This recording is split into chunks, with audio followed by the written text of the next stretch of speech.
rapport à la raison de jeunesse, bien avant d'être un chrétien, j'étais quelqu'un de pécheur, quelqu'un de perdu, je ne connaissais pas Jésus. Et puis, physiquement, je n'ai jamais été en prison, mais spirituellement, j'étais vraiment en prison. J'étais prisonnier dans mes idées, dans mes pensées, prisonnier par mon péché. Et un jour, au contact de la parole de Dieu, il est celui qui m'a libéré. Béni soit Dieu, il m'a rendu libre, il m'a rendu la vie, pleine liberté dans lui, dans sa parole. Et aujourd'hui, il a fait de moi un véritable chrétien. Béni soit Dieu. Alors, bien souvent, on dit, vous n'aurez jamais mis une pièce sur moi, vous n'aurez jamais misé sur ma vie. Ben, je le dis ce soir, moi. Même moi-même, je n'aurais pas misé sur moi. Je n'arrivais même pas à me confier en moi-même. Tellement que j'étais mauvais et méchant. Je ne faisais pas de bonnes choses, mais le peu que je faisais, ça suffisait pour m'éloigner de Dieu. Et j'ai trouvé dommage, je le dis en vérité, j'ai trouvé dommage de me priver de la gloire du Seigneur. Avec toutes les promesses et toutes les paroles qu'il y avait pour ma vie, j'ai voulu saisir le plan de Dieu.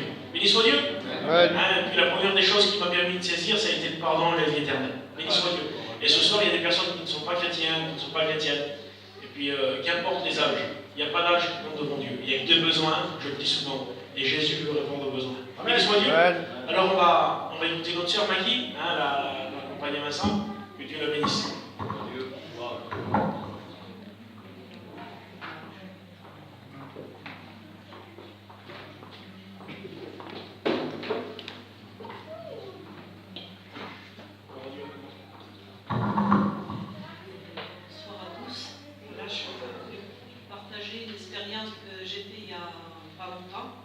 Une expérience et j'ai réalisé les bienfaits de Dieu.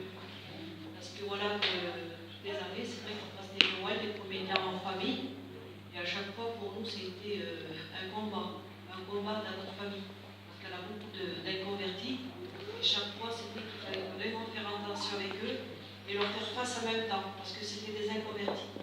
Mais le Seigneur nous a bénis parce qu'on a combattu dans la prière. On a combattu, mais vraiment c'était un combat. Et là, je remercie mon Dieu parce que cette année-là, on a eu une fête de Comédien, un repas le soir du réveillon.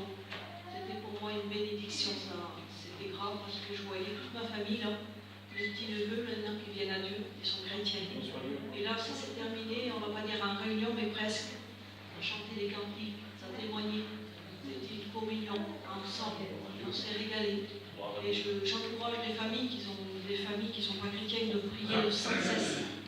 Pour nos familles, quoi. Et qu'on se retrouve tous ensemble à table comme ça, on peut se regarder, c'est en train de chanter des cantiques, c'est une joie. Et je voulais vous faire partager ça, que Dieu vous bénisse. Amen. Amen. Gloire à Dieu, amen. Gloire au Seigneur. Vous avez bien compris, pour la majorité de chrétiens ce soir, que être un chrétien c'est un trésor. Béni soit Dieu. La famille de la Maggie, c'est aussi ma famille à moi. Et les garçons qu'elle parlait, c'était des garçons qui étaient malheureux, ils étaient enfermés sur eux-mêmes et puis ils ne voulaient pas de Jésus, sachant que c'était la meilleure des choses. Et ils ont perdu des années. Et quand ce garçon-là s'est baptisé, on s'est appelé le soir même. Et puis il m'a dit, vous avez dommage. Je suis passé à côté longtemps. Et il savait tout, il connaissait toute la vérité, il a dit quel dommage. Pendant longtemps, j'ai mis à côté, toujours à côté et à côté. Et aujourd'hui, c'est un garçon qui a pas loin de 34 ans, à peu près, par là-dedans. Tout jeune. Il vient de réussir sa vie en Jésus. Béni soit Dieu. Et puis ce soir, je vous dis son âge à lui, mais l'âge, c'est pas le plus important. Le plus important, c'est de se placer, de réussir sa vie en Christ. Béni soit Dieu. Amen. Amen. Béni soit Dieu. Alors, on va écouter toutes nos sœurs chrétiennes qui veulent chanter pour Jésus. Gloire à Dieu. Levez-vous tous ensemble, les sœurs, et puis chantez la cantique pour le Seigneur. Béni soit Dieu.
prochaine fois, les sœurs, levez-vous tous. Béni soit Dieu.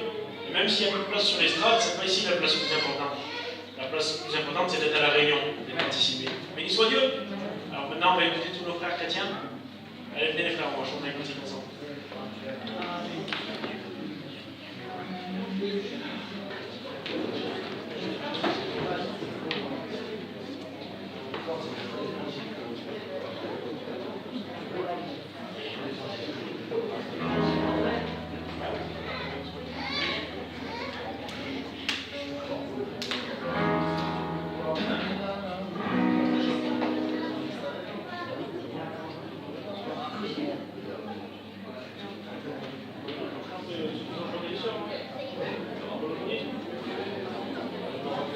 Béni soit Dieu, vous chantez avec nous.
Béni soit Dieu.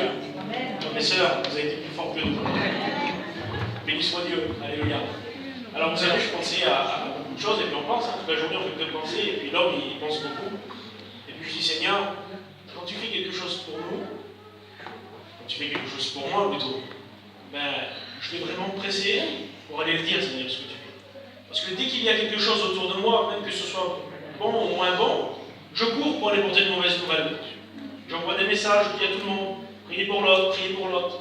Et lorsque Jésus intervient et fait une bénédiction, maintenant je veux dire, moi, béni soit Dieu. Je veux dire ce que Jésus fait dans ma vie, je veux proclamer, je ne veux pas attendre. Des fois on attend, je dis la semaine prochaine, alors dans 15 jours ou dans 20 jours, quand ce sera du sûr. Et quand Jésus bénit, béni soit Dieu, je le dis tout de suite. Alors maintenant je pourrais écouter la Madine, qu'elle nous dise un petit mot, que le Seigneur la bénisse.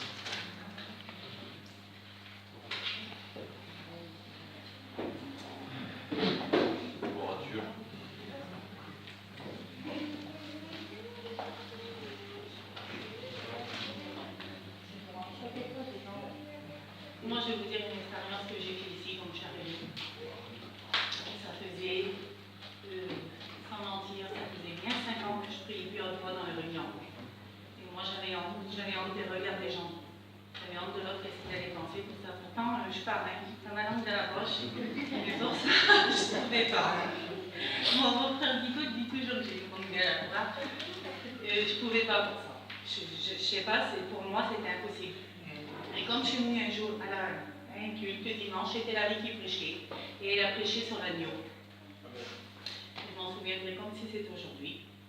Et j'ai dit, Seigneur, aujourd'hui, je viens à la réunion, mais je veux te prier, Seigneur, je ne veux plus me retenir. Je mourrais pour louer, Seigneur, et je ne pouvais pas la rendre. Et comme j'arrivais à la réunion, tout était fait comme ça, Dieu l'avait tout plané. Elle arrive à prêcher, puis elle a dit, on va laisser le temps à la prière, il est 11h, j'arrête de prêcher, puis comme ça, on va se mettre en communion, on va prier. Et là, j'ai prié au Seigneur. Amen. Président, je remercie Dieu qui m'a renouvelé comme ça dans ma vie, parce que pour moi, appartenir à Dieu, pour moi, c'est la plus grande des choses. Un Dieu si grand, si puissant, qu'on a comme ça les miracles qu'il fait dans nos familles, dans nos foyers. Voilà, que Dieu vous bénisse. Amen. Béni soit Dieu. Ça, c'est une bonne nouvelle, hein. Béni soit Dieu. Lorsque Jésus intervient dans une vie, il faut le dire. Merci Seigneur. Gloire à Dieu pour ce qu'il a fait dans son cœur, ça m'encourage.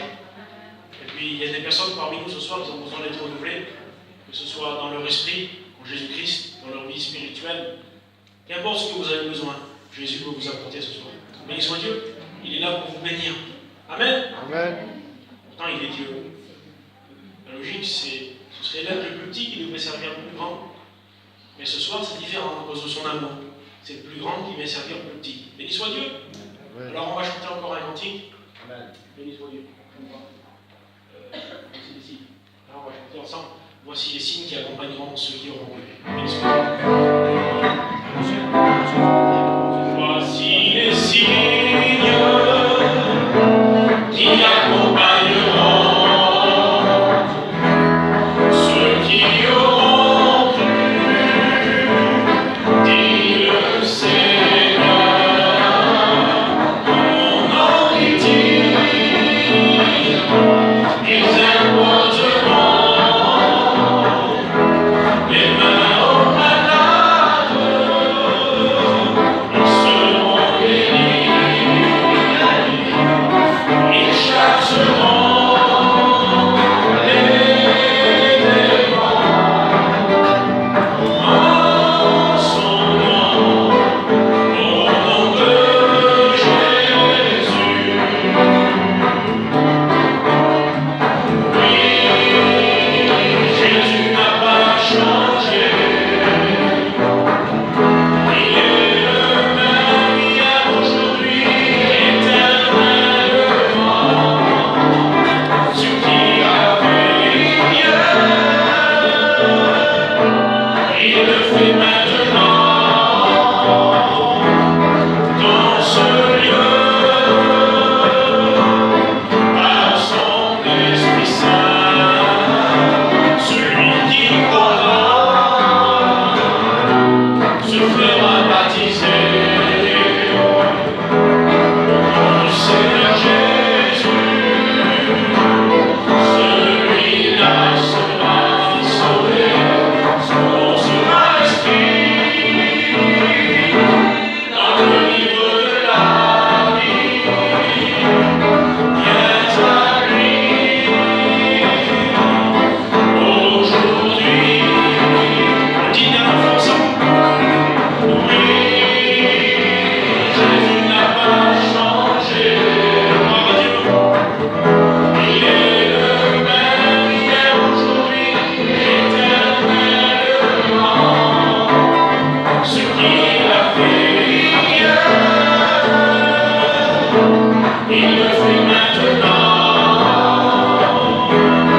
Dans ce lieu, par son Esprit Saint, par son Esprit Saint. Béni soit Dieu. Amen. On va écouter notre frère Bico. Il va nous dire un mot, que Dieu le bénisse. Gloire à Dieu.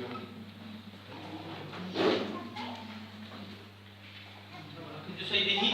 Moi, ça va faire 16 ans, ça fait 16 ans cet été que j'appartiens à Dieu. On était en mission à côté de Paris, puis un soir j'étais à la réunion, tout simplement, et puis je suis ressorti de cette réunion, et puis il y a eu une réunion de jeunes, et un petit garçon m'a dit encore viens, il retourne dans cette réunion, et puis j'y suis retourné, et puis il y a un moment comme un autre qui était différent, j'ai demandé à Dieu juste avant, je voulais comprendre à la force de savoir si c'était la vérité, hein, j'avais 18 ans et quelques, et puis là par rapport à ce que j'avais prié en mon cœur en secret, Dieu avait répondu par rapport à une prophétie. Et cette prophétie, elle tombait dans ce que j'avais moi, elle disait lève ta main, mais j'avais pas osé, j'avais honte. J'ai pas levé ma main. Je suis ressorti de cette réunion, et puis le petit garçon m'a demandé alors, dis, qu'est-ce que tu as pensé de cette réunion? Et je me suis confié de 10 heures. J'ai dit j'ai accepté de se dire, mais je n'ai pas levé ma main. Et il m'a donné une réponse, ce petit garçon, ce jour-là, il m'a dit Dieu sonde les cœurs et les reins. Et depuis ce jour-là, le ciel s'est pas ouvert. Franchement, je ne buvais pas, je ne fumais pas, donc je n'ai pas été délivré de toutes ces choses, mais j'appartenais pas à Dieu. Donc voilà, et puis je disais en vérité, mais j'appartenais pas à Dieu. Et puis j'ai accepté Dieu dans ce jour-là. Et puis je me suis marié, j'ai fondé un foyer chrétien. Je ne regrette pas avec Dieu. J'ai demandé à Dieu des choses qu'a exaucées. J'ai passé par un cas de maladie, Dieu a béni. Je ne suis pas en train de vous vendre quelque chose, en réalité non. Et puis je pense que celui qui n'a pas fait l'expérience, vous voyez, c'est tout simple.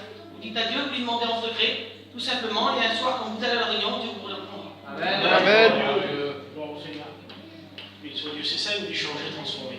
on n'a pas besoin d'être parfait lorsqu'on vient auprès de Jésus, c'est lui qui nous rend parfait dans sa grâce. Alléluia.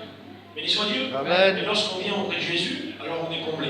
Béni soit le Seigneur. Vous avez vu, il avait dit, un peu plus de 18 ans, il n'était pas lié par les choses du monde, mais il était quand même perdu, il était loin du Seigneur. Il était quand même pécheur, mais de la gloire de Dieu. Et lorsqu'on s'approche de Dieu, mes frères et sœurs, mes amis, les chrétiens, vous savez ça, mais ceux qui ne sont pas chrétiens ce soir, mais c'est lorsqu'on s'approche de la grâce de Dieu, de la grâce de Jésus-Christ, que tout change dans notre cœur. Béni soit Dieu. Alors vous l'avez écouté plein de fois, ça plein de fois, mais si seulement tu pourrais le réaliser ce soir, tu verrais qu'il y a une grande différence entre le savoir et le réaliser. Béni soit Dieu. Est-ce que vous êtes bien? Alors, Seigneur, alors on va chanter avec Elvis.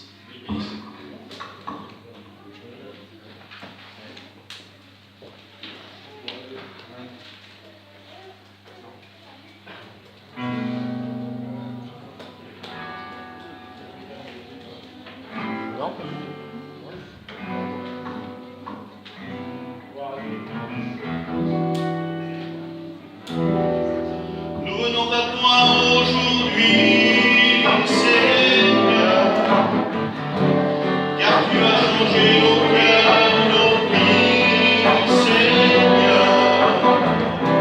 Tu nous as donné la vie éternelle,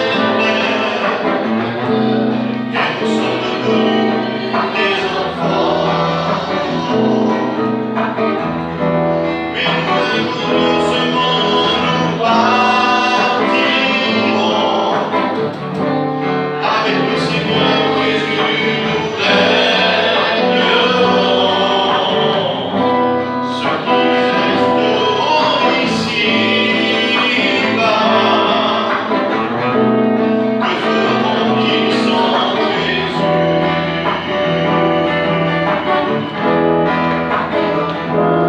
Mais nous nous t'aimons, mais nous nous t'aimons, mais nous nous t'aimons avec tout notre cœur.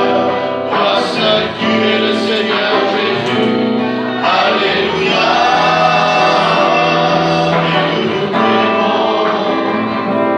Mais nous nous t'aimons, mais nous nous t'aimons, mais nous nous t'aimons avec tout notre cœur. Toi seul, tu es le Seigneur Jésus. Alléluia. Nous venons à toi aujourd'hui, Seigneur, car tu as changé nos cœurs, nos vies, Seigneur. Tu nous as donné la vie éternelle, et nous sommes devenus des enfants. Mais un jour de ce monde nous partirons avec le Seigneur Jésus, nous régnerons.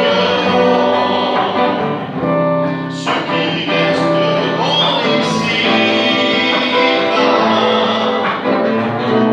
que feront-ils sans Jésus?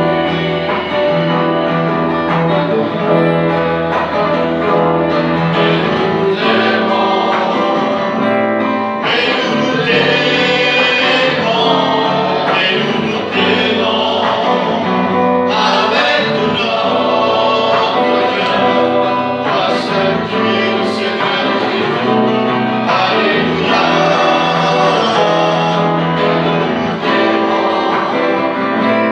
Mais nous nous t'aimons, mais nous nous t'aimons avec tout notre cœur. Toi seul, tu es le Seigneur Jésus. Alléluia.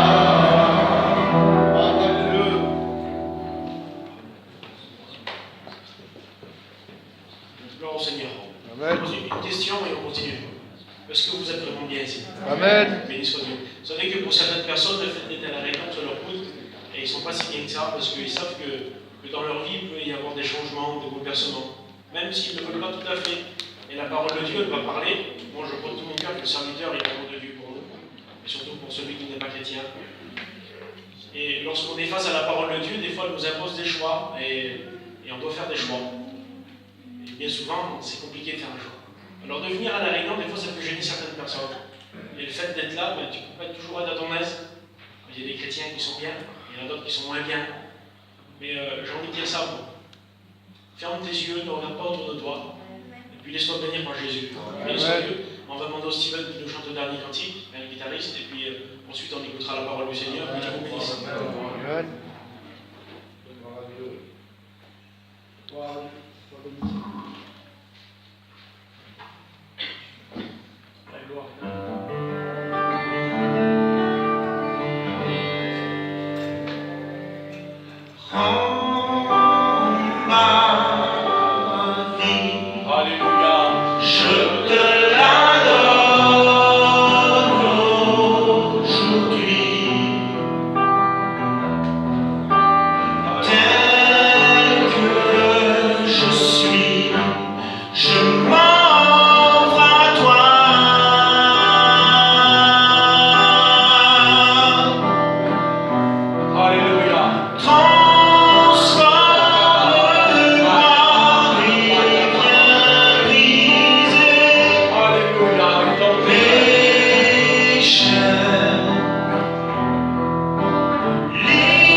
Voilà, gloire à Dieu. Amen. Gloire à Dieu. Je croyais que vous étiez endormis. Je vous salue à tous dans le nom précieux et merveilleux de Jésus-Christ. Je remercie mes frères. C'est une joie de pouvoir partager ces moments. Et puis, c'est ce que je dis dimanche à l'église de Swann. C'est l'habitude de souhaiter les vœux en début d'année. Et vous connaissez les vœux de Dieu pour chacun d'entre nous. Ce que Dieu veut, c'est que tous les hommes parviennent à la connaissance de la vérité. Voici les vœux de Dieu pour toi cette année. Que tu parviennes à la connaissance de la vérité, que tu sois sauvé.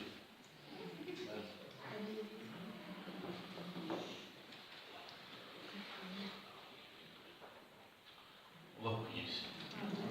On va courber les fous. Seigneur,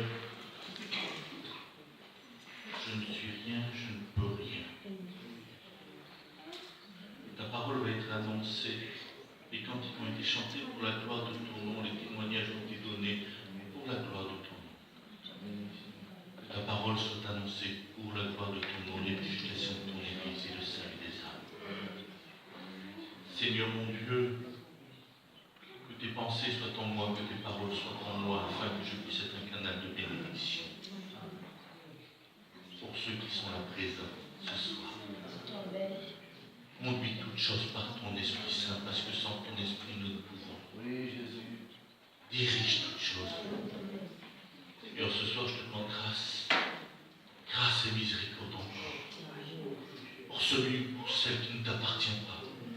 demande grâce et miséricorde, Seigneur, encore, pour celui ou celle qui est loin de toi.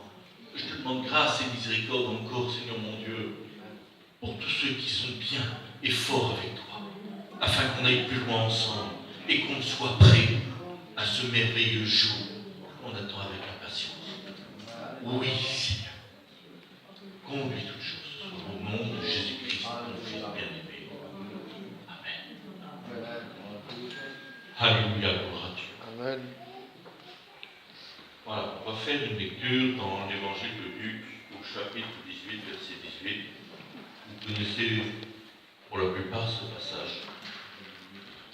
Voilà ce qui est écrit. Un chef interrogea Jésus et dit, bon maître, que dois-je faire pour hériter la vie éternelle? Jésus lui répondit, pourquoi m'appelles-tu bon? Il n'y a de bon que Dieu seul. Tu connais les commandements. Tu ne commettras point d'adultère. Tu ne tueras point. Tu ne déroberas point. Tu ne diras point de faux témoignages. Honore ton père et ta mère. J'ai, dit-il, observé toutes ces choses dès ma jeunesse. Jésus, ayant entendu cela, lui dit, il te manque encore une chose. Vends tout ce que tu as, distribue-le aux pauvres, et tu auras un trésor dans les cieux, puis viens et suis-moi. Lorsqu'il a entendu ces paroles, il devint tout triste, car il était très riche. Jésus, voyant qu'il était devenu tout triste, dit qu'il est difficile à ceux qui ont des richesses d'entrer dans le royaume de Dieu. Car il est plus facile à un chameau de passer par le trou d'une aiguille qu'à un riche d'entrer dans le royaume de Dieu. Ceux qui l'écoutaient dirent, et qui peut être sauvé? Jésus répondit, ce qui est impossible aux hommes est possible à Dieu. Amen. Béni soit Dieu. On voit ici un chef certainement religieux, un chef qui interroge Jésus et qui va vers Jésus, et qui reconnaît Jésus comme le Maître, qui reconnaît Jésus comme le Seigneur. Et puis si nous sommes ici ce soir, c'est parce que l'Évangile est annoncé, et parce que quelque part nous reconnaissons tous que Jésus est le Fils de Dieu, et qu'on s'attend à avoir une parole de Jésus. Et tout comme ce jeune homme, ce chef religieux, eh bien on vient vers Jésus, et puis on attend à avoir une parole. Et puis lui, tout en enseignant, tout en venant vers Jésus, tout en reconnaissant que Jésus est le Maître, il lui pose cette question. Que dois-je faire pour hériter la vie?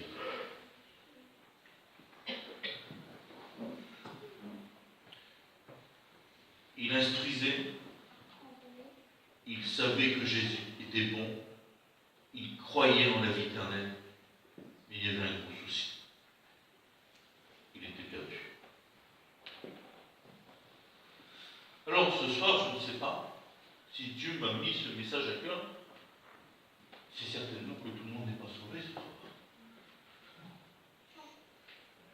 Je souhaiterais que tout le monde soit sauvé. Mais je pense que tout le monde n'est pas sauvé, puisqu'on va examiner la vie de cet homme. Pourtant, la Bible ne parle pas beaucoup.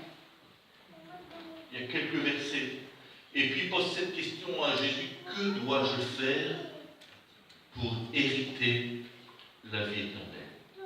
N'oublions pas que c'est un chef. Il reconnaît Jésus, il connaît les commandements, il les pratique et il les enseigne. Mais il ne sait pas. Il n'a pas l'assurance de son salut, il est perdu. Alors je ne sais pas dans quel état tu es ce soir. Je ne sais pas si tu as l'assurance de ton salut. Mais on va l'examiner. Et puis, vous savez, on peut tromper un homme, mais on ne peut pas tromper Dieu. Amen. Puis je veux me laisser diriger parce que le Seigneur met dans mon cœur. Je vais vous donner une expérience. Un jour, c'était au début que je me levais pour servir Dieu, j'étais reconnu comme candidat au ministère. Et puis le Seigneur m'envoie dans le Gers. Je ne sais pas ce que je vais faire là-bas. Je sors des études, je m'en vais dans le Gers. Et puis à ce moment-là, il y avait un parent du côté de ma femme qui était enfermé à l'asile psychiatrique par arrêt réfectoral. Parce qu'il buvait. Alors, vous allez me dire comment ça, arrêt, enfermé par arrêt réfectoral, oui. Il avait subi plusieurs cures de désintoxication, il avait tout subi. Puis la dernière fois qu'il a été arrêté, il y avait les CRS, il y avait les pompiers, même le préfet s'est déplacé tellement qu'il n'avait pas fait de dégâts. Évidemment, il était lié par l'alcool, puis moi je me trouve là, je me retrouve à l'asile, au moment où son père devait signer soit pour qu'il sorte, soit pour qu'il soit enfermé à vie. Mais pour qu'il sorte, il fallait que quelqu'un le prenne à charge. Et puis, j'arrive à ce moment-là, puis on va le visiter avec ma compagne dans l'asile. Mes beaux-parents vont le visiter, on commence à lui parler de l'évangile. Et puis, à un moment, je parle avec lui, je prie le Seigneur. Je dis si tu veux que le Seigneur te bénisse, puis j'étais jeune dans le ministère, j'étais candidat, mais j'étais pas fou, je connaissais le cas de cette personne ne voulait signer pour lui, parce que c'était un lien. Et je dis, on va prier le Seigneur. Et si tu demandes pardon à Dieu pour ton péché, si tu demandes l'intervention divine, alors le Seigneur va te bénir et tu sortiras de l'asile. Et tu sortiras de l'asile. Donc on prie le Seigneur, il demande pardon à Dieu. Et puis donc je m'engage, moi, à signer et à le suivre afin qu'il puisse sortir de l'asile. Donc ils font la demande au préfet. Et le jour vient, c'était un lundi, je m'en souviens, un lundi à 2h, où je m'en vais à l'hôpital psychiatrique pour qu'il sorte de l'asile. Donc j'arrive dans l'hôpital, je vois cette personne en question, l'infirmier, le responsable vient, il dit voilà, on n'a pas l'accord du préfet, il ne peut pas sortir. Et puis là, le Saint-Esprit me parle, et je regarde cet homme et je lui dis, tu vois, tu peux tromper un homme, mais tu ne peux pas tromper Dieu. Amen. Il m'a regardé, il m'a dit comment. Je lui ai dit la dernière fois que tu as prié, qu'on a prié ensemble comme ça et comme ça, tu as prié, mais dans ton cœur, il te tardait de sortir pour te remettre à boire et en profiter. Et il m'a regardé, il m'a dit oui, c'est vrai. Il a reconnu comment il était. Il m'a dit comment faire maintenant? C'est trop tard. Et je dis non, c'est pas trop tard. On était dans la cour de l'asile. Je peux vous dire qu'il y avait des manifestations. Et j'ai dit non, c'est pas trop tard. Il y avait un petit banc, je lui dis si tu veux, on va s'asseoir sur le petit banc, puis on va prier le Seigneur. Et tu vas prier le Seigneur et tu vas demander pardon à Dieu de tout ton cœur. Et tu n'auras pas le temps de finir de prier le Seigneur qu'on aura l'autorisation du préfet. Il me dit tu crois? Je dis oui, je crois. Et on s'est mis dans la cour de l'asile. Et on a prié le Seigneur, il a prié le Seigneur, il a demandé pardon à Dieu. On n'a pas eu le temps de finir la prière. L'infirmier, le responsable infirmier est venu, il a dit voilà, on a la signature du préfet, il peut sortir. Puis il est sorti.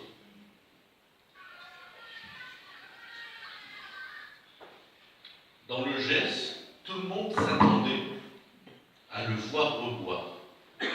Personne n'avait réussi à le faire arrêter. Il n'a plus jamais mis une goutte d'alcool dans sa bouche.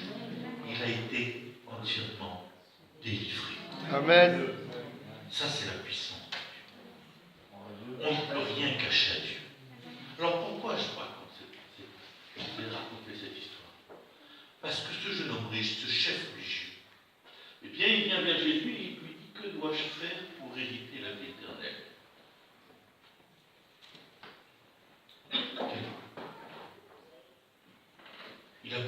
Il a reconnu Jésus comme bon maître. Excusez-moi, je vais dire un mot qui n'est pas beau. Mais il n'est pas vrai, c'est un vers Jésus, mais il sait très bien ce qui ne va pas dans sa vie. Et il sait très bien pourquoi il n'est pas sauvé. Et puis, vous savez, Jésus, il connaît toutes choses. Hein. Il connaît la plus grande profondeur de nos cœurs. Il connaît la profondeur du cœur de cet homme. Et puis Jésus lui répond, tu connais les commandements. Tu connais les commandements. Et là, il y a une chose qui m'a choqué. Puis ça m'a choqué pendant des années. Pendant des années, ça m'a choqué. Jésus lui a dit, tu ne commettras pas d'adultère. Tu ne tueras point. Tu ne déroberas point. Tu ne feras point de faux témoignages. Et tu honoreras ton père et ta mère. Il lui a dit 5 commandements. Les 50, il ne lui a pas dit. Et puis ce jeune homme, Jésus, il lui a dit ce que cet homme voulait entendre. Puis il y a beaucoup de chrétiens qui entendent ce qu'ils veulent entendre. Que le reste, ça les intéresse pas. Et puis les 50 autres commandements que Jésus n'a pas dit, ça ne l'intéressait pas lui. Parce qu'il ne les pratiquait pas. Cela, il les pratiquait. Et puis, ici, nous qui sommes ici, tu ne tueras pas. Il n'y a pas de tueur parmi nous. Tu honoreras ton père et ta mère. C'est facile d'honorer son père et sa mère. C'est au fond de nos tripes. Tu ne déroberas pas. Il n'y a pas spécialement des voleurs non plus. Tu ne commettras pas d'adultère. Tu ne diras point de faux témoignages. C'est des choses qui sont relativement faciles à faire. Il y a 5 commandements que Jésus ne lui a pas demandé. Le plus grand et le premier des commandements. Il lui a pas demandé, tu ne convoiteras point. Il lui a pas demandé, tu ne convoiteras point, il lui a pas dit. Il lui a pas dit, tu travailleras 6 jours, et le 7e tu te reposeras. Il lui a pas dit non plus. Il lui a pas dit, tu ne prendras point le nom de Dieu en vain. Il lui a pas dit non plus, tu ne te feras pas d'idole, et tu adoreras seul ton Dieu. Il lui a pas dit. C'est bizarre ça. C'est les principaux des commandements. Puis Jésus lui a dit, vends tout ce que tu as et distribue-le. Et distribue aux pauvres. Vous savez, quand on a un certain pécule, on a tendance à convoiter. On a tendance à convoiter. Et puis c'était le cas de ce jeune homme. Il convoitait. C'était certain. Il convoitait. C'est pour ça qu'il n'a pas pu se séparer de ses biens. Parce qu'il convoitait. Il avait la convoitise. Alors, dans le monde, la convoitise, si j'ai une Clio, après je veux une Twingo. Si j'ai une Twingo, je veux une Clio. Et puis après, je veux une Mégane. Et puis après, je veux une Laguna. Et puis on n'en a jamais assez. On veut toujours monter. On n'en a jamais assez. Après, si j'achète un terrain, je me mets un chalet. Après, je veux une maison. Après, je veux la piscine. Ça ne va jamais. On n'en a jamais assez. Et ça, c'est de la convoitise. Parce qu'on ne se suffit pas de ce que Dieu nous donne. On n'en a jamais assez. On veut toujours en avoir plus. Malgré qu'il ne nous manque rien, on veut toujours en avoir plus. Et par rapport à cette convoitise, eh bien, il faut toujours plus travailler. On a toujours plus besoin d'argent. Puis aujourd'hui, on voit des chrétiens, eh bien, le dimanche, ils vont travailler. Il y en a même qui font le culte le dimanche soir ou le samedi soir pour aller travailler le dimanche matin.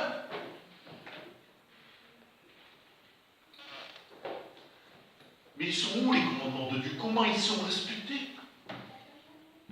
Et puis, il dit, tu ne prendras point le nom de Dieu en vain. Je ne sais pas si c'est comme ça, mais moi j'en ai connu, puis j'en connais. Ah, je suis chrétien, moi.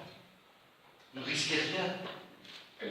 Avant de travailler dans les maisons, ils usent du nom de Dieu pour travailler dans les maisons. Ils se font passer pour des chrétiens, et juste pour avoir du travail.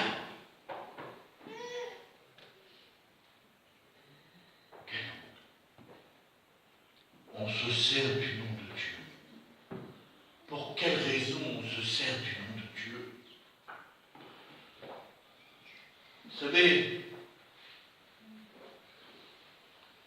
la chose la plus importante dans ma vie,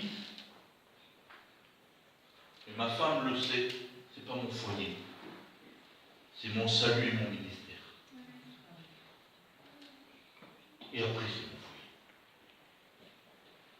Parce que si je mets Dieu en premier, alors dans mon foyer, ça suivra. Mais il faut que je mette Dieu en premier. Et je ne dois pas utiliser le nom de Dieu en vain.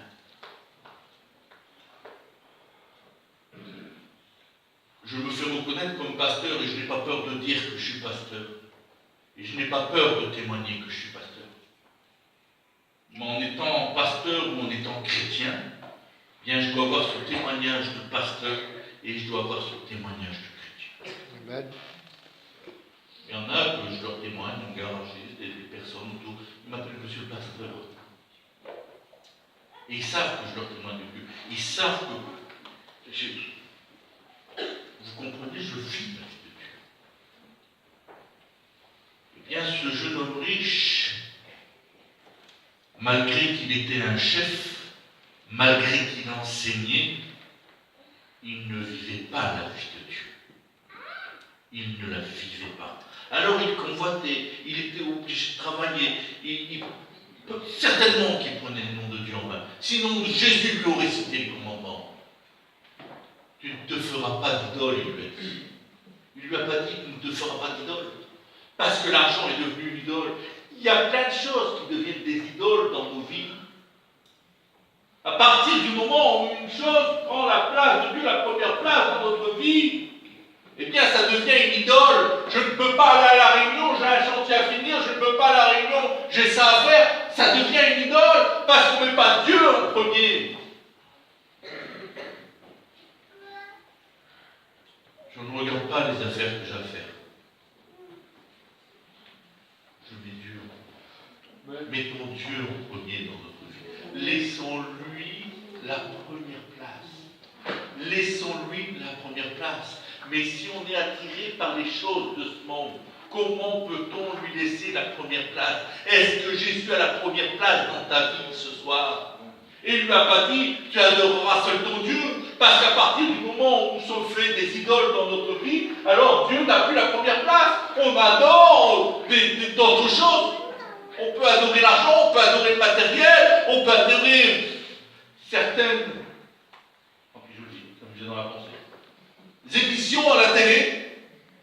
Et oui, je ne vais pas à la réunion parce que je vais rater l'épisode.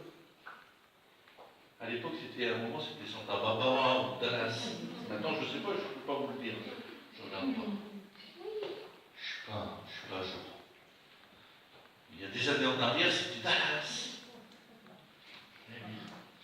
Et on peut pas aller à la réunion parce que justement, tu t'imagines, je vais rater l'épisode.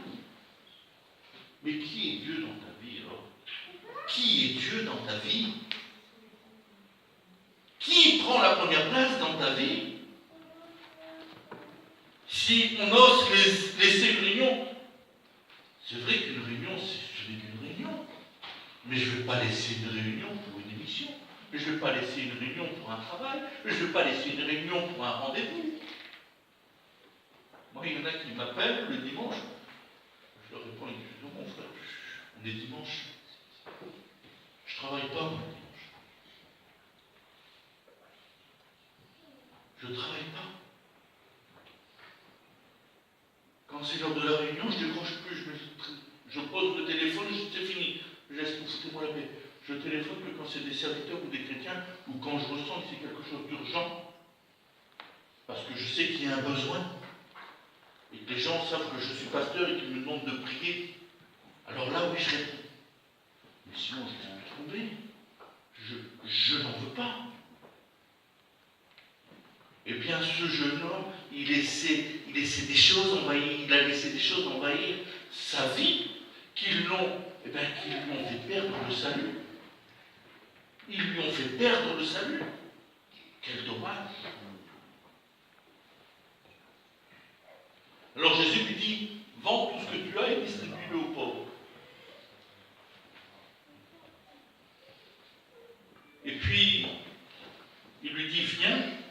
et suis-moi. Quelle invitation. J'essaye de lire et de relire les évangiles.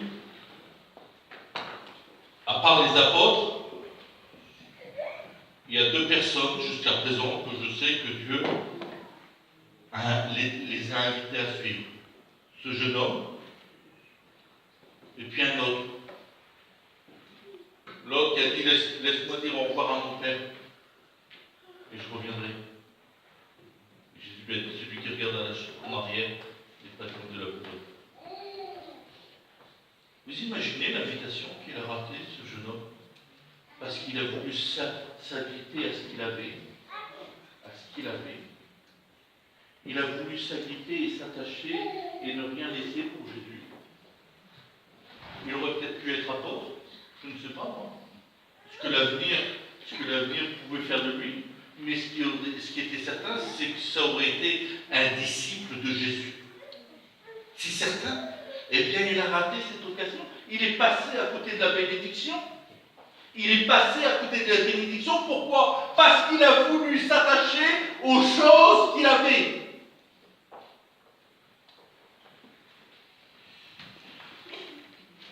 Et il n'a pas voulu vendre. Il est reparti tel qu'il est venu, encore pire. La Bible dit qu'il est reparti tout triste.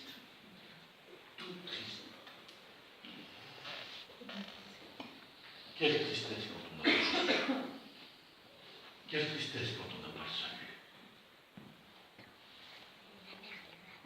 J'ai mon fils qui s'est converti il n'y a pas longtemps. Il a dit, aujourd'hui, pour vivre sans Dieu, il faut être un insensé. Quelle vérité. Aujourd'hui, pour vivre sans Dieu, il faut être un insensé.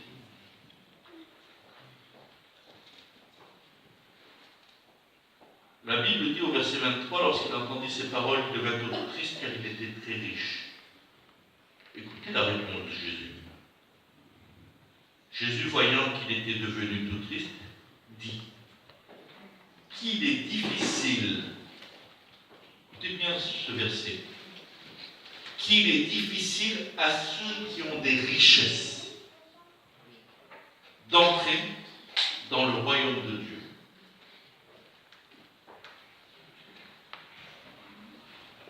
Ça veut dire quoi le mot richesse? Le mot richesse ne signifie pas seulement argent.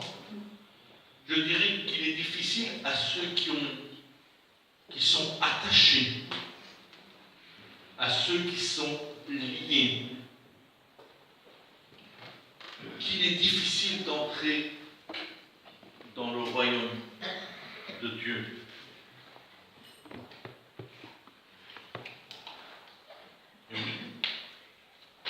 Alors, je ne sais pas quelle est ta richesse en cette soirée. Qu'est-ce qui t'empêche d'avoir le salut? Qu'est-ce qui t'empêche d'hériter la vie éternelle? Qu'est-ce qui t'empêche d'avoir l'assurance du salut? Tu es là, tu es présent, tu es présente, mais ton cœur est loin, ta pensée est loin. Mais est-ce que tu sais que Jésus revient chercher son Église? Parce que si on fait des réunions, si on prêche l'Évangile, moi, excusez-moi, je vous aime bien, vous avez une belle Église, mais je ne viens pas pour faire le beau. D'abord, je ne suis pas beau. Il y a mieux, hein. Je ne suis pas mal en prendre d'eau.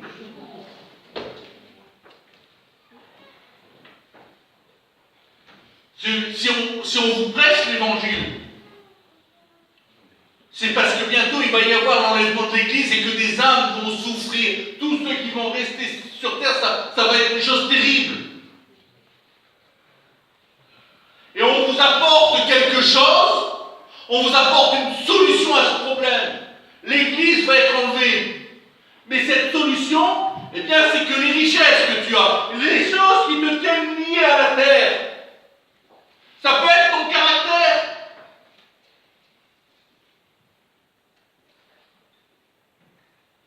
Vincent, qu'est-ce que tu es en train de me raconter? Oui, ça peut être ton caractère. arrière, une chrétienne m'a appelé, je ne la connaissais pas du tout, elle a eu mon téléphone, je ne sais pas trop comment. Elle m'a appelé, elle m'a dit voilà, t'es Vincent, serviteur de Dieu, je dis oui. Elle me dit voilà, il faut que je t'explique mon cas. Puis elle commence à me parler. Je lui dis ma soeur, ton mauvais caractère n'est pas un témoignage dans ton foyer. Je ne la connaissais pas.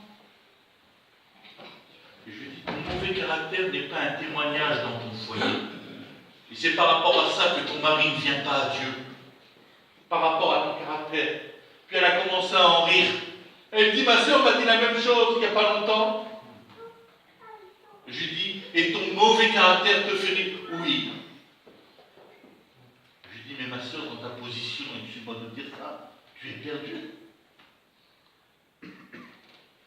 Tu n'as pas un caractère d'amour. Elle dit, oui, mais je demande pardon à Dieu. Puis elle rigole. Je lui dis, mais quand on demande pardon à Dieu, quand on se repent de ce qui ne va pas dans nos vies, on n'en rigole pas. On en pleure. Amen. La repentance, c'est quelque chose qui est au fond des tripes et qui nous fait du mal au plus profond de nous-mêmes parce qu'on sait que ça fait mal à Dieu.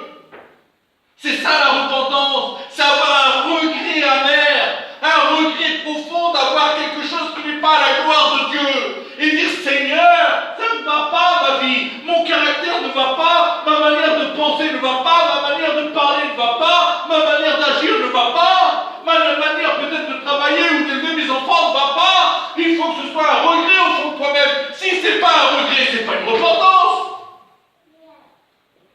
Il faut qu'il y ait la repentance au fond de ton cœur.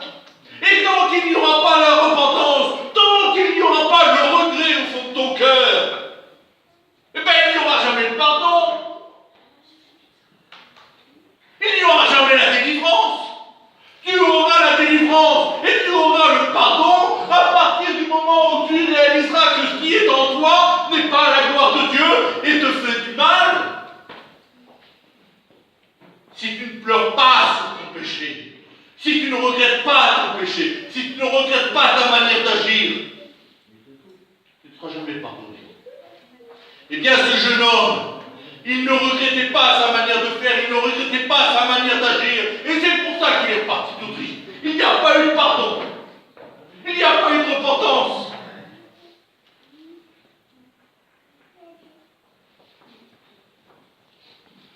Qu'il est difficile à ceux qui ont des richesses d'entrer dans le royaume de Dieu. Parce qu'ils s'attachent à leur richesse. Ils ne s'attachent pas à être humiliés. Ils regardent à ce qu'ils se glorifient. Ah, ils se glorifient dans leur richesse. Mais c'est plus une gloire. Il y a quelque temps en arrière, j'ai vu une personne qui est venue vers moi et puis il a commencé à me parler avec gloire de son passé. Je l'ai regardé. Et je lui ai dit, tu sais mon frère, mon passé, j'en ai honte. Et je ne veux même pas en parler. Parce que j'étais un pécheur épris de la part de Dieu. Mais il y a des chrétiens qui sont encore glorieux de leur passé. Parce qu'au fond de leur cœur, il n'y a pas la réelle repentance. Ils ne regrettent pas leur passé. Ils ne regrettent pas leur état de pécheur. Alors ils suivent les réunions, mais c'est difficile. C'est dur, c'est lourd. Souvent j'entends c'est dur de suivre Jésus. Quel blasphème. Je demande pardon, mais c'est un blasphème. C'est pas dur de suivre Jésus. C'est Christ qui est en nous. C'est lui qui nous porte, c'est lui qui nous conduit, c'est lui qui nous dirige, c'est lui qui nous fortifie, c'est lui qui nous relève. Amen. David pouvait le dire, quand je marche dans la vallée de l'ombre de la mort, je ne crains aucun mal. De quoi crains-tu? Laissez les enfants, c'est pas grave. De quoi crains-tu? C'est pas lourd de suivre Christ, c'est une joie, c'est un besoin au fond de moi-même, c'est une nécessité. C'est pas vrai, Steve? Si c'est lourd de suivre Jésus, écoute ce qu'il va dire. Ceux qui l'écoutaient dire, et qui peut être sauvé? Jésus répondit, ce qui est impossible aux hommes. Ça te paraît impossible? Mais c'est possible à Dieu. Amen. Souviens-toi du cas que je t'ai cité en premier, de cet alcoolique. Je ne sais trop combien de cures de désintoxication, soutenues par la famille, suivies par... Je ne peux pas vous dire tout ce qu'il a... Des choses que je n'avais jamais... Par psychiatre, par réinsertion, enfin, ils ont tout essayé. Ça n'a pas marché. C'était impossible aux enfants. Mais à Dieu, qu'y a-t-il d'impossible? Qu'y a-t-il d'impossible? Amen. Dites-moi s'il y a quelque chose d'impossible. Dieu m'a changé à moi. Vous me voyez aujourd'hui, hein? Vous m'auriez connu il y a 25 ans en arrière, ou 30 ans en arrière, c'est une catastrophe. Il m'a changé. S'il m'a changé à moi, il peut vous changer à vous. Dieu est tout puissant. Qu'y a-t-il d'impossible à Dieu? Vous savez,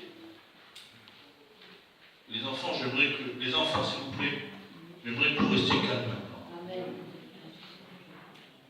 Asseyez-vous. Vous savez, je vais vous donner une expérience que j'ai faite quand j'étais jeune converti. Je venais de me convertir, je n'étais pas chrétien encore. Je n'étais pas passé par les eaux du baptême, mais j'étais converti. Puis le serviteur est venu vers moi, puis j'avais un langage d'un converti. De jeune chrétien, avec des mots qui n'allaient pas dans ma bouche. Et le serviteur est venu vers moi, il m'a dit: Vincent, tu sais, il y a des mots qui ne sont pas beaux dans la bouche d'un chrétien et qui ne plaisent pas à Dieu. Puis il m'a dit ça. Et au fond de mon cœur, j'ai dit: Seigneur, c'est pas possible. Ça va te faire mal. Moi, je le voyais pas mal. Mais c'était vrai, c'était pas à la gloire de Dieu. J'ai dit: Seigneur, mais c'est mon langage. Ça fait des années que je parle comme ça. Comment je peux changer mon langage si toi tu ne m'aides pas?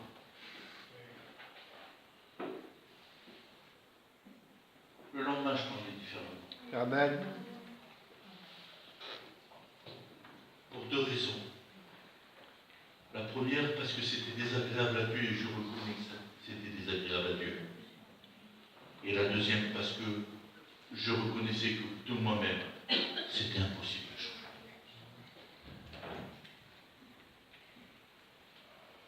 Tu as peut-être le doute pour la vie éternelle. Tu vas me dire: je n'arrive pas à changer. Mais tu n'y arriveras jamais de toi-même. Tu ne peux pas de toi-même changer. C'est impossible.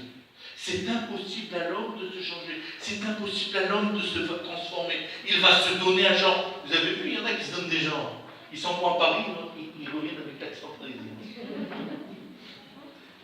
Ou ils s'en vont dans la région de Nice, ils attrapent l'accent de Nice.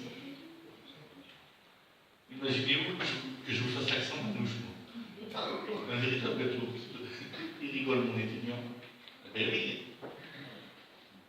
Restons ce que nous sommes. Demandons à Dieu de nous changer. N'en faisons pas plus. C'est trop lourd. C'est trop difficile.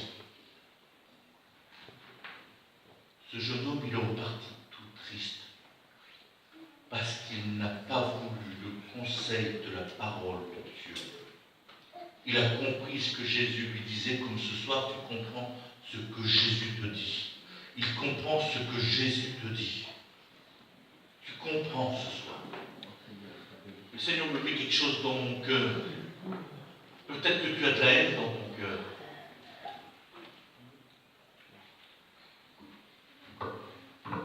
Que tu as de la haine cachée. Et tu ne le dis pas. Mais Dieu le voit. Eh bien, cette haine, Dieu peut la transformer en amour. Amen. Amen. Cette haine, Dieu peut la transformer en amour. Vous savez, je ne suis pas du genre à faire des appels. Je vais vous dire pourquoi. Parce que dans la Bible, Jésus n'a jamais fait lever les mains.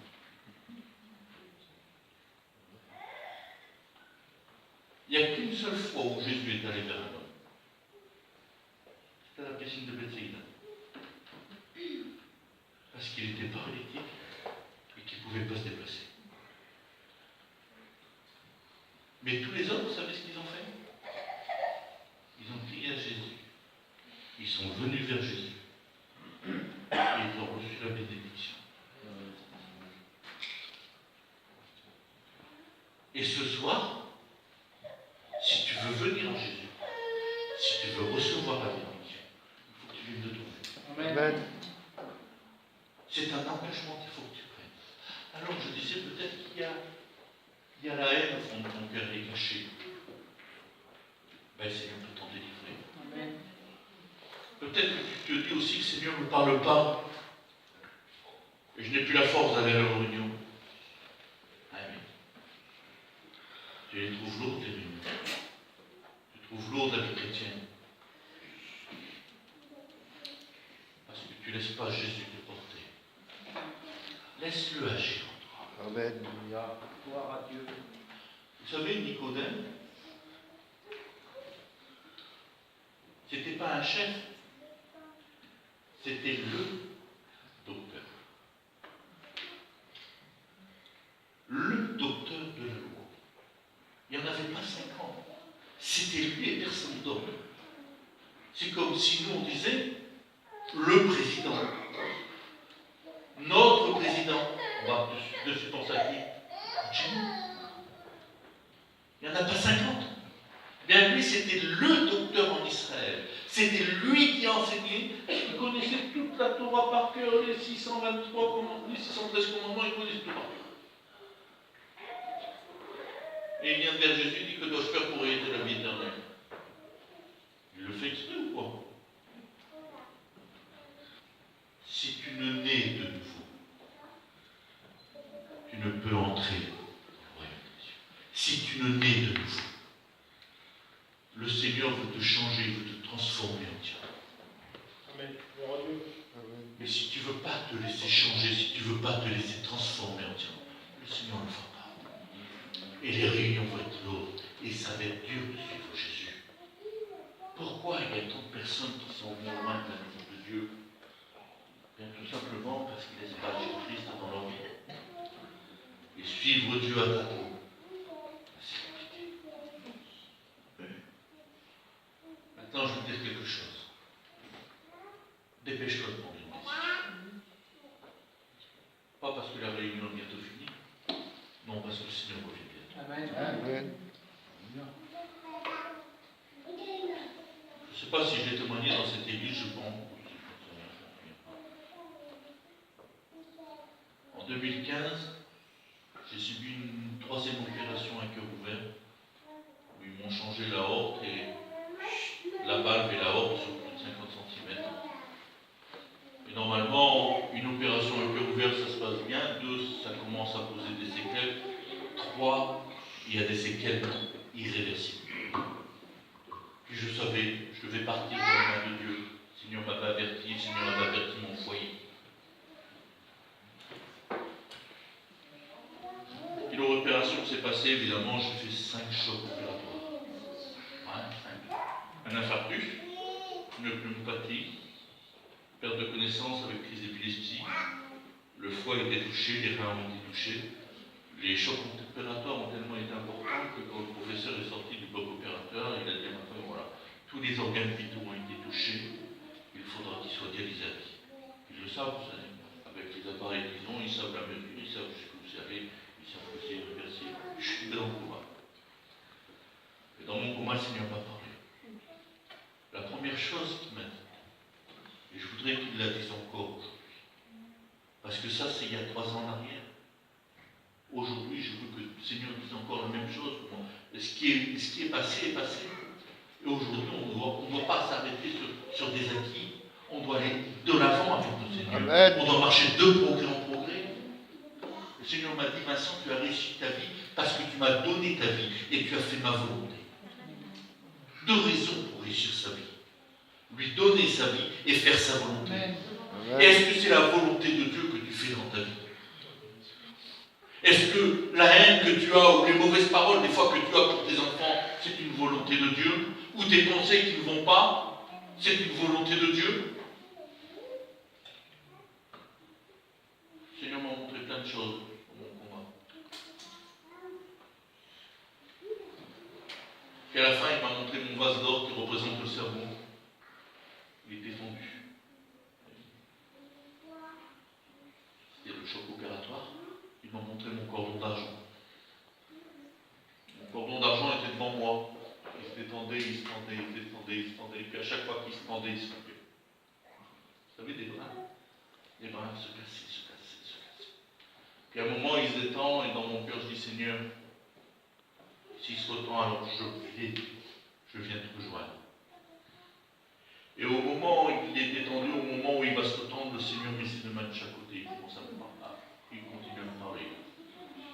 Il dit, maintenant Vincent, je te relève, je te guéris. Amen.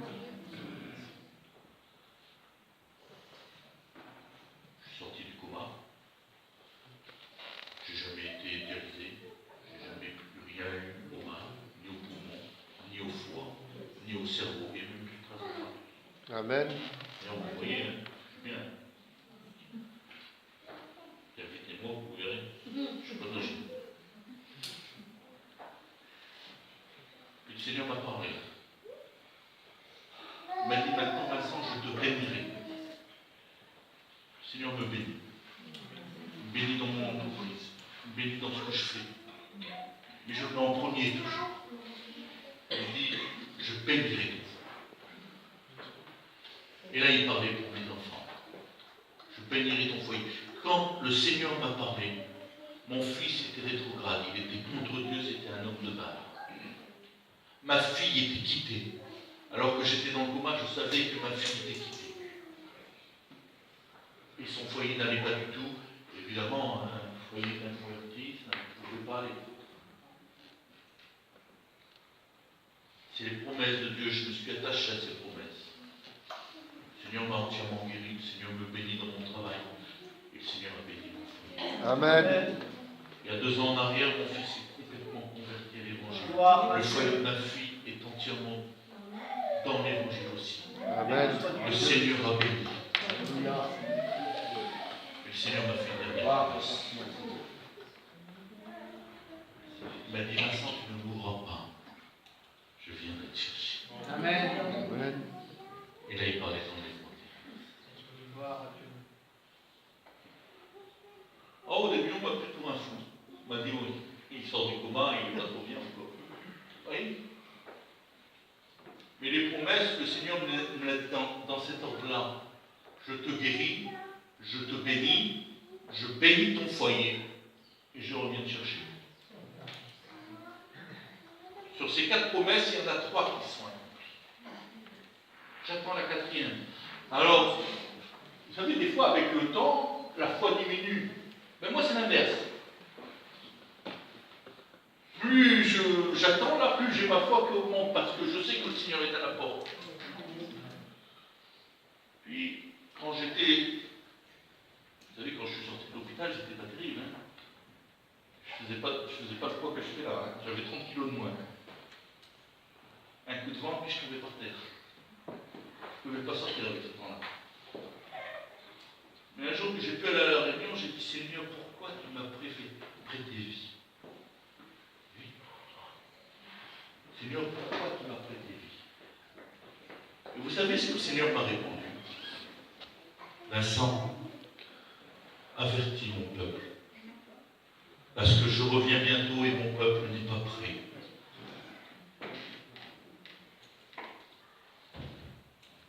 Vous avez compris? Amen.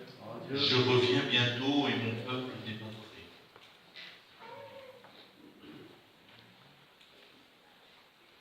Est-ce que tu as l'assurance de ton salut ce soir? Est-ce que si le Seigneur vient chercher son Église, tu t'en vas à la rencontre? Non pas par ton raisonnement à toi, non pas par ton intention à toi, non pas parce que tu dis, oh oui, mais moi ça va. Mais en te regardant face à la parole de Dieu, au commandement de Dieu, tu aimeras le Seigneur de ton Dieu, de tout ton cœur, de toute ton âme, de toute ta force. Est-ce que tu l'aimes de toute ta force? Est-ce que tu l'aimes de tout ton cœur? Est-ce que tu l'aimes de toute ton âme?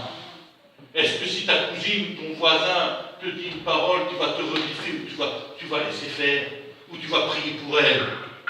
Qu'est-ce que tu vas faire? Ou tu vas garder de la haine, de la rancœur dans ton cœur?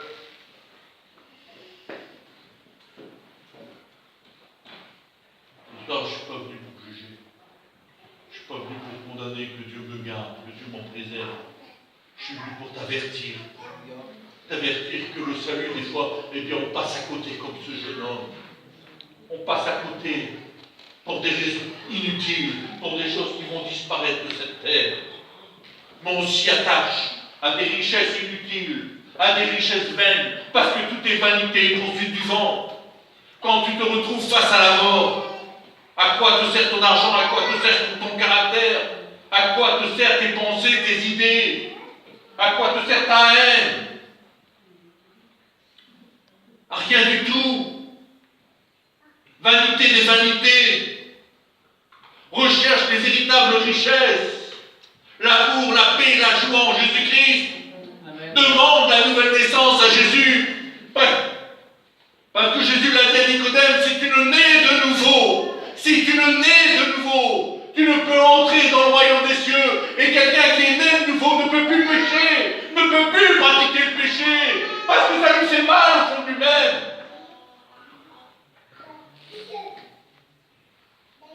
Réalise ta vie. Réalise ta vie. Je te demande juste de réaliser ta vie. Parce que ce soir, je voudrais, et c'est un vœu de Dieu, et c'est mon vœu aussi pour toi, et c'est le vœu des serviteurs aussi, parce que c'est ce que Dieu a mis dans nos cœurs. C'est que tu parviennes à la connaissance de la vérité, et que tu sois sauvé. Amen. Voilà le vœu de Dieu pour toi ce soir. Que tu naisses de nouveau. Que tu naisses de nouveau. Et si tu ne nais de nouveau, alors tu participeras à l'enlèvement de l'Église. Persévère dans la prière.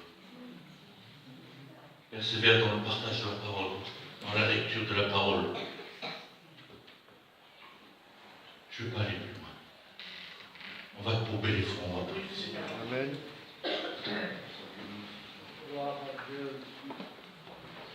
Seigneur, nous voulons te louer.